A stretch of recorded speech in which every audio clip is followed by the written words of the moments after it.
ನಮ್ಮಲ್ಲಿ ನಮ್ಮ ಮಂಜಣ್ಣ ಹೇಳಿದಾಗ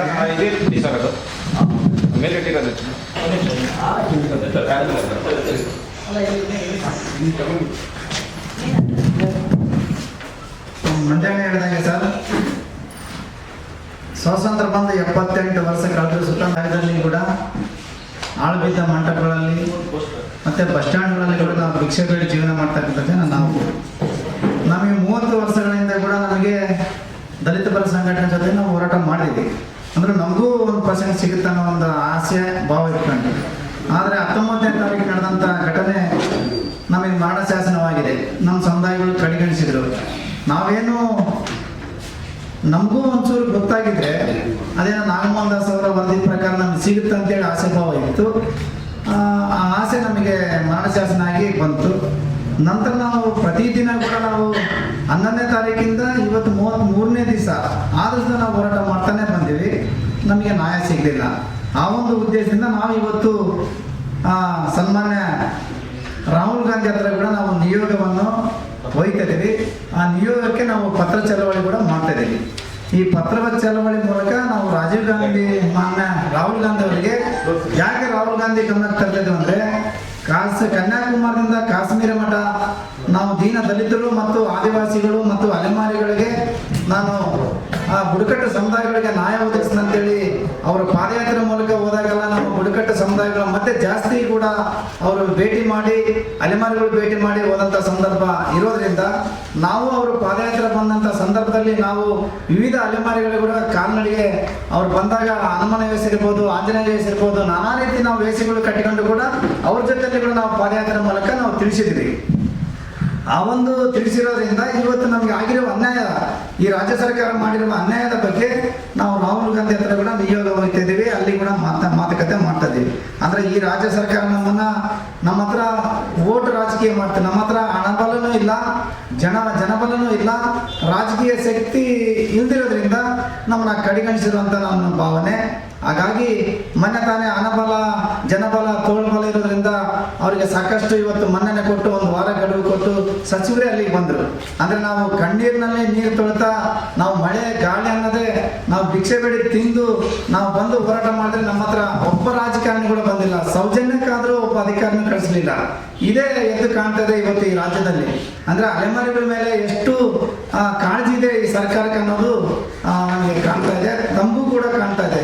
ದಯಮಾಡಿ ನಾವು ಈ ರಾಜ್ಯದ ಮುಖ್ಯಮಂತ್ರಿಗೆ ಮನವಿ ಮಾಡ್ತಾ ಇದ್ದೀವಿ. ಮತ್ತೊಮ್ಮೆ ನಮ್ಮ ಮಾಧ್ಯಮದ ಮುಖಾಂತರ ತಾವು ದಯಮಾಡಿ ಮತ್ತೆ ಪರಿಶೀಲನೆ ಮಾಡಿ ಮರುಪರಿಶೀಲನೆ ಮಾಡಿ ನಮ್ಮ ನ್ಯಾಯಾತೀತ ಬೇಡಿಕೆ ನಮಗೇನು ಕಳೆದ ನಾಗಮೋಹನ್ ದಾಸ್ ಇರ್ಬೋದು, ಮಾಧವಸ್ವಾಮಿ ಕಮಿಟಿ ಇರ್ಬೋದು, ಜೆಸಿ ಇವರು ಮಾಡಿದಂಥ ಆಯೋಗ ಇರ್ಬೋದು, ಎಲ್ಲ ಆಯೋಗದಲ್ಲಿ 1% ನಮ್ಗೆ ಸಪ್ರೇಟ್ ಇದೆ. ಅದನ್ನು ತಗೊಂಡೋಗಿ ಬಲಾಢ್ಯರ ಜೊತೆಗಾಗಿ ನಮ್ಮನ್ನ ಈ ರೀತಿ ಮೋಸ ಮಾಡುವಂಥ ಕೆಲಸ ಆಗಿದೆ. ಅದು ನಮ್ಮ ದುರಾದೃಷ್ಟ ಅಂತ ಭಾವಿಸ್ತೀವಿ. ಮರುಪರಿಶೀಲನೆ ಮಾಡಿ ನಾವು ನ್ಯಾಯ ಒದಗಿಸ್ಕೊಡ್ಬೇಕಂತೇಳಿ ನಾವು ರಾಜ್ಯದ ಮುಖ್ಯಮಂತ್ರಿಗೆ ಮನವಿ ಮಾಡಿಕೊಳ್ತೇವೆ. ಹೋರಾಟ ಮಾಡಿದಾಗಲೆಲ್ಲ ನಾವು ರೆಸ್ಪೆಕ್ಟ್ ಮಾಡೋದ್ರೆಲ್ಲ ತಾವು ಬೆಂಬಲ ಸೂಚಿಸ್ಕೊಂಡು ಬರ್ತಾ ಇದ್ರಿ. ದಯವಿಟ್ಟು ನಾನು ನಿಮ್ಮಲ್ಲಿ ರಿಕ್ವೆಸ್ಟ್ ಮಾಡಿಸ್ತೇನೆ, ಇತ್ತೀಚೆಗೆ ನಮ್ಮ ಒಳಮೀಸಲಾತಿ ಏನು ಚಳವಳಿ ಬಂತು, ಹೋರಾಟ ಬರ್ತಾ ಇದೆ, ಆದರೂ ಕೂಡ ಸರ್ಕಾರ ಆಗಲಿ ಯಾವುದೇ ಪ್ರತಿನಿಧಿಗಳಾಗಲಿ ನಮ್ಮನ್ನು ಕಣ್ಣೆತ್ತು ಕೂಡ ನೋಡ್ತಾ ಇಲ್ಲ. ತಾವುಗಳು ಸಪೋರ್ಟ್ ಮಾಡಿದ್ರಿ, ಅದೇ ರೀತಿ ಹೆಚ್ಚಿನ ಭರವಸೆ ಇಟ್ಕೊಂಡಿದ್ದೀರಿ ನಿಮ್ಮ ಮೇಲೆ, ತಾವು ಸಪೋರ್ಟ್ ಮಾಡಬೇಕು ಅಂತ ಹೇಳ್ತಾ ಈಗಿನ ಇವತ್ತಿನ ಪತ್ರಿಕಾಗೋಷ್ಠಿ ಉದ್ದೇಶ ಏನಂತಂದ್ರೆ, ನಾವುಗಳು ಈಗ ಚಳವಳಿ ಮುಖಾಂತರನೂ ಸರ್ಕಾರಕ್ಕೆ ಮನವಿ ಮಾಡ್ಕೊಂಡ್ವಿ. ಯಾರು ಕೂಡ ಸರ್ಕಾರದ ಪ್ರತಿನಿಧಿ ಆಗಲಿ ಸರ್ಕಾರ ಸಚಿವರಾಗಲಿ ಯಾರು ಬಂದು ಭೇಟಿ ಮಾಡಿಲ್ಲ. ನಮ್ಮ ಸೌಜನ್ಯಕ್ಕಾದ್ರು ನಮ್ಮ ಅಹವಾಲುಗಳೇನು, ನಮ್ಮ ಖರ್ಚುಗಳೇನು ಅಂತ ಕೇಳಿಲ್ಲ. ಕಾರಣ ಇಷ್ಟೇ, ನಾವು ಭಿಕ್ಷೆ ಬೇಡಿಕೊಂಡು ಬೀದಿಯಲ್ಲಿ ಬಿದ್ದಿರ್ತಕ್ಕಂಥ ಸಮುದಾಯಗಳನ್ನ ತಾತ್ಸಾರವಾಗಿ ನೋಡ್ತಾ ಇದೆ ಸರ್ಕಾರ ಮತ್ತು ಇವತ್ತಿನ ಮುಖ್ಯಮಂತ್ರಿಗಳು ಮತ್ತೆ ಸಂಸ್ಕೃತಿ ಸಚಿವರು ಮತ್ತೆ ಉಪಮುಖ್ಯಮಂತ್ರಿಗಳು. ಈ ವಿರುದ್ಧವಾಗಿ ನಾವು ಅವರ ವಿರುದ್ಧವಾಗಿ ಘೋಷಣೆ ಕೂಡಲಿಲ್ಲ, ಸರ್ಕಾರದ ವಿರುದ್ಧವಾಗಿ ನಾವು ಘೋಷಣೆ ಮಾಡಿಲ್ಲ, ಸೌಜನ್ಯವಾಗಿ ನಾವು ಮಾಡಿಲ್ಲ ತೊಡ್ಕೊಂಡ್ವಿ. ಆದರೂ ಯಾವುದೇ ಕಾರಣಕ್ಕೂ ಕಿವಿಗೊಡಲಿಲ್ಲ ಅವರು. ಕಾರಣ ನಾವು ಅದನ್ನು ನಿರ್ಧಾರ ಮಾಡ್ಕೊಂಡಿದ್ವಿ. ಕರ್ನಾಟಕ ಅಸ್ಪೃಶ್ಯ ಅಭಿಮಾನಿ ಸಮುದಾಯಗಳ ಒಕ್ಕೂಟ ಮಾಡಿಕೊಡ್ತಿಲ್ಲ. ಈಗ ಮಾನ್ಯ ನಮ್ಮ ರಾಹುಲ್ ಗಾಂಧಿ ಅವರು ಕೇಂದ್ರ ಸರ್ಕಾರದ ವಿರೋಧ ಪಕ್ಷದ ನಾಯಕರನ್ನ ಭೇಟಿಯಾಗಿ ನಮ್ಮ ಆಹ್ವಾನವನ್ನು ಸ್ವೀಕರಿಸಿ ಕರ್ನಾಟಕ ಸರ್ಕಾರಕ್ಕೆ ನೀವು ಸಹಾಯ ಮಾಡಿ ನಮ್ಮ ಸಮುದಾಯದ ಬಗ್ಗೆ ಕರುಣೆ ತೋರಿ 1% ಒಳಗಿಸುವಂತೆ ಏನು ಕೆಟಗರಿ ಸೇರಿಸಿದ್ರು ನಾಗಮೋಹನ್ ದಾಸ್ ಅವರು, ಅದನ್ನ ದೊರಕಿಸಿಕೊಡಿ.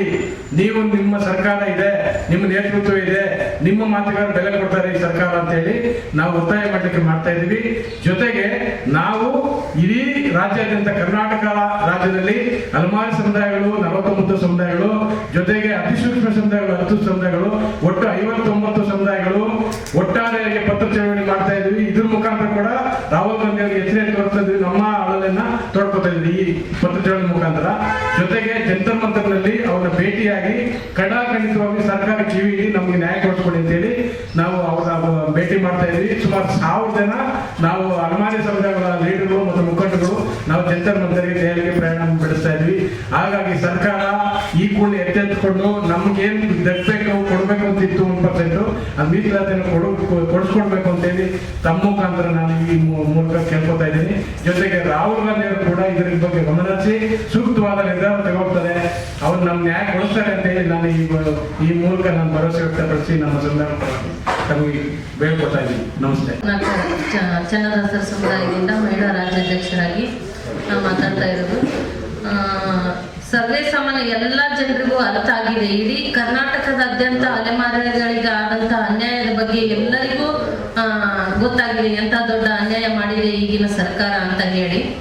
ಅದಲ್ಲದೆ ನಾವು ಮೊನ್ನೆ 3ನೇ ತಾರೀಕು ಫ್ರೀಡಂ ಪಾರ್ಕ್ ಅಲ್ಲಿ ದೊಡ್ಡ ಬೃಹತ್ತಾದಂತ ಪ್ರಮಾಣದಲ್ಲಿ ಪ್ರತಿಯೊಂದು ಹಳ್ಳಿಯಿಂದಲೂ ಮಕ್ಕಳನ್ನ ಕಟ್ಕೊಂಡು ತಾಯಂದಿರಿಂದ ಹಿಡಿದು ವಯಸ್ಸಾಗಿರೋ ಮುದುಕರಿಂದ ಹಿಡಿದು ಬಂದು ಸರ್ಕಾರಕ್ಕೆ ಬೇಡಿಕೆ ಇಟ್ರು, ಅಳಲನ್ನು ಇಟ್ರು. ಮಳೆ ಚಳಿ ಅನ್ನದೇನೆ ಸರ್ಕಾರಕ್ಕೆ ಗೋಗರದೆವು, ನಮ್ಮ ಹಕ್ಕನ್ನು ನಮ್ಗೆ ಕೊಡಿ, ನಮಗೆ ಬರ್ಬೇಕಾದಂತ ಸೌಲಭ್ಯನ ಕೊಡಿ ಅಂತ ಬೆಳಿಗ್ಗೆಯಿಂದಲೂ ಸಾಯಂಕಾಲ 5 ಗಂಟೆವರೆಗೂ ಮಳೆಯಲ್ಲಿ ನಿಂತ್ಕೊಂಡು ಸರ್ಕಾರದವರಿಗೆ ನಾವು ಕೂಗು ಹಾಕಿದ್ರೆ ಯಾರೊಬ್ರು ಸೌಜನ್ಯಕ್ಕಾದ್ರೂ ಒಂದು ಮಾನವತೆ ದೃಷ್ಟಿಯಿಂದಾದರೂ ಇವರು ಒಂದು ಕೆಳಮಟ್ಟದ ಅಲೆಮಾರಿಗಳ ಕಷ್ಟ ಕೇಳಕ್ಕೋಸ್ಕರನಾದ್ರೂ ಒಬ್ಬ ಸೌಜನ್ಯಕ್ಕೆ ಯಾವ ಒಂದು ಅಧಿಕಾರಿಗೂ ಬರಲಿಲ್ಲ.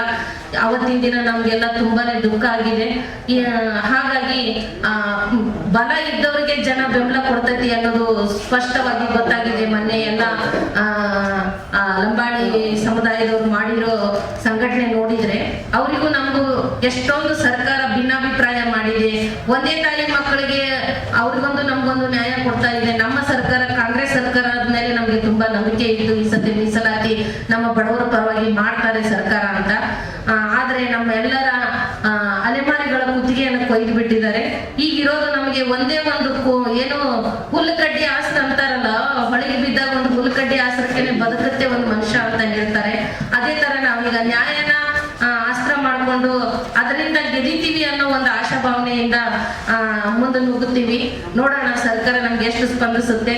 ಈ ಮೀಡಿಯಾ ಮೂಲಕ ನಾನು ಮಾನ್ಯ ರಾಹುಲ್ ಗಾಂಧಿ ಅವರಿಗೆ ತಿಳಿಸ್ಪಡಿಸೋದೇನಂದ್ರೆ, ನೀವು ಕೂಡ ಎಲ್ಲರಂತೆ ಕೈ ಬಿಡಬೇಡಿ ಸ್ವಾಮಿ. ನಮ್ಮ ಯಾಕಂದ್ರೆ ನಮ್ಗೆ ಇಷ್ಟೊಂದು ಅನ್ಯಾಯ ಆಗದಂತೂ ನಾವು ಹೆದರಿಕಿಲ್ಲ. ನಾವು ಅದೊಂದು ಆದ ಏನು ವರದಿ ಬಂದ ತಕ್ಷಣ ನಾವು ಆಗದಂತೆ ಎಲ್ಲ ನಾವು ಖುಷಿ ಒಳಗಿದ್ದು, ಒಂದೇ ರಾತ್ರಿಯಲ್ಲಿ ಅವ್ರು ನಮ್ಮನ್ನು ಬದಲಾವಣೆ ಮಾಡಿ ನಮಗೆ ಬಹಳ ಮೋಸ ಮಾಡಿದ್ದಾರೆ. ನಾವು ಮಳೆ ಅನ್ನೋದಲ್ಲ, ಗಾಳಿ ಅನ್ನೋದಲ್ಲ, ನಮ್ಮ ಜನ ಎಲ್ಲ ರೋಡ್ನಲ್ಲಿ ಮಾಡ್ಬೋದು, ಬೀದಿಯಲ್ಲಿ ಓಡಾಡೋದು. ಹೀಗಾಗಿ ನಮಗೆ ಬಹಳ ಅನ್ಯಾಯ ಮಾಡಿದ್ದಾರೆ. ಅದಕ್ಕಾಗಿ ನಮಗೆ ನಾವು ನ್ಯಾಯ ಸಿಗುವವರೆಗೆ ನಾವು ಹೋರಾಟ ಮಾಡ್ತೀವಿ. ಕಡೆಗೆ ನ್ಯಾಯಾಂಗ ತನಿಖೆ ಇದನ್ನಾದ್ರೂ ನಾವು ಹೋರಾಟ ಮಾಡಿ ನಾವು ಗೆದ್ದೆ ಗೆಲ್ತೀವಿ ಅನ್ನೋದು ಒಂದು ಆತ್ಮವಿಶ್ವಾಸ. ನಮಸ್ಕಾರ. ಮೊದಲು ಮಾಧ್ಯಮ ಮಿತ್ರರಿಗೆ ನನ್ನ ಹೃತ್ಪೂರ್ವಕ ವಂದನೆಗಳನ್ನು. ನಾವು ಎಲ್ಲಾ ರೀತಿ ಎಲ್ಲಾ ದಾರಿಯಿಂದ ನಾವು ಸರ್ಕಾರದ ಕೇಳಿದ್ವು, ಆದ್ರೆ ಸರ್ಕಾರ ನಮ್ಗೆ ಯಾವುದೇ ರೀತಿ ಸ್ಪಂದಿಸ್ತಾ ಇಲ್ಲ. ಈಗ ನಮ್ಗೆ ಒಂದೇ ದಾರಿ ಉಳಿದಿದೆ, ನ್ಯಾಯಾಲಯ ಮೋರೆ ಹೋಗೋದು. ಅದಕ್ಕೆ ನಾವು ನ್ಯಾಯಾಲಯ ಮೋರೆ ಹೋಗ್ತಾ ಇದ್ದೀವಿ. ದಯವಿಟ್ಟು ಎಡಗೈ ಆಗಿರ್ಬೋದು, ಬಲಗೈ ಆಗಿರ್ಬೋದು, ನಮ್ಮ ಹಿರಿಯ ಅಣ್ಣಂದಿರು ಏನಿದ್ರಿ ದಯವಿಟ್ಟು ನಮಗೆ ಸಹಕಾರ ಕೊಡಿ. ದಯವಿಟ್ಟು ತಪ್ಪಾಗಿ ಭಾವಿಸಬೇಡ್ರಿ ಅಂತ ಈ ಪ್ರೆಸ್ ಮೀಟ್ ಮಾಡೋ ಉದ್ದೇಶದಿಂದ ನಾವು ಕೇಳ್ಕೊತೀವಿ. ಯಾಕಂದ್ರೆ ನೀವು 35 ವರ್ಷದಿಂದ ಹೋರಾಟ ಮಾಡಿ ತಗೊಂಡು ಬಂದಿದ್ರಿ. ನಮಗೆ ನ್ಯಾಯ ಸಿಗುತ್ತೋ ಸಿಗಲ್ಲ, ಅದು ಮುಂದಿನ ಅದು ಸರ್ಕಾರದಿಂದ ನ್ಯಾಯ ಸಿಕ್ಕಿಲ್ಲ. ಆದ್ರಿಂದ ನಾವು ಕೋರ್ಟ್ ಮೊರೆ ಹೋಗ್ತಾ ಇದ್ದೀವಿ ಅಂತ ಈ ಇದರಿಂದ ನಾನು ನಿಮ್ಗೆ ಹೇಳಕ್ ಇಷ್ಟಪಡ್ತಾ ಇದ್ದೀನಿ. ದಯವಿಟ್ಟು ನಮ್ದೆಲ್ಲ ಸರ್ಕಾರ ನಮ್ಮ ಜೊತೆ ಇರಲಿ ಅಂತ ಹೇಳಿ ಭಾವಿಸ್ತಾ ಇದ್ದೀನಿ. ಇಷ್ಟೇ